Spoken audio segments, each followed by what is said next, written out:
तो आज आम देखा सम्बलपुरी पाटली पाटर केतना यूनिक कलेक्शन। पाटली पाटर आसे 3 प्रकार 4 प्रकार आसे, छोट अंचल बड़ अंचल डिजाइन अंचल नहीं आसे। पिस्ट पिस आप देखिए जापर देखले। फास्ट डिजाइन ग्रीन रे मरून कलर कॉम्बिनेशन। पाटली पाटर हाफ डिजाइन हाफ प्लेन आसे, माने ता डिजाइन टा अंचल पाखे गोटे मीटर डिजाइन आसीबो। देखो एटा डिजाइन टा आ बॉडी रे जो कुंचा बसन पाए सेटा प्लेन आसीबो, ताको पाटली पाटर कहै। क्लियर होंतु एटा फुल बॉडी डिजाइन आसीबो, एटा हाफ बॉडी डिजाइन कहै।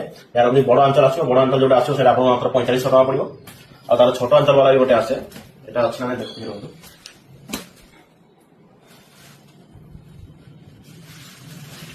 देखो एटा बॉडी डिजाइन टा ता संगे कुंचा जगह में प्लेन आसीबो।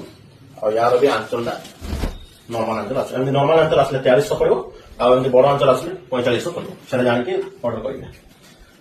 तारा आहरी भी कलेक्शन अच्छी देखो, बैगनी कलर एटा रानी कलर कॉम्बिनेशन। एटा बॉडी डिजाइन ता साइड कुछ डिजाइन रानी कलर आसो, और एटा अंचल डिजाइन जोटा डिजाइन आसो डिजाइन प्राइस अधिक आसो, जोटा प्लेन अंचल आसो ता प्राइस कम आसो। से देखि के कंपेयर करके आप ऑर्डर करिवे। आ कैश ऑन डिलीवरी भी अवेलेबल अछि। कैश ऑन डिलीवरी आप 500 टका मात्र एडवांस देबा पड़िबो आपको। आउ जति भी साड़ी प्राइस हो 3% आपको दाइबो प्रोसेसिंग चार्जेस।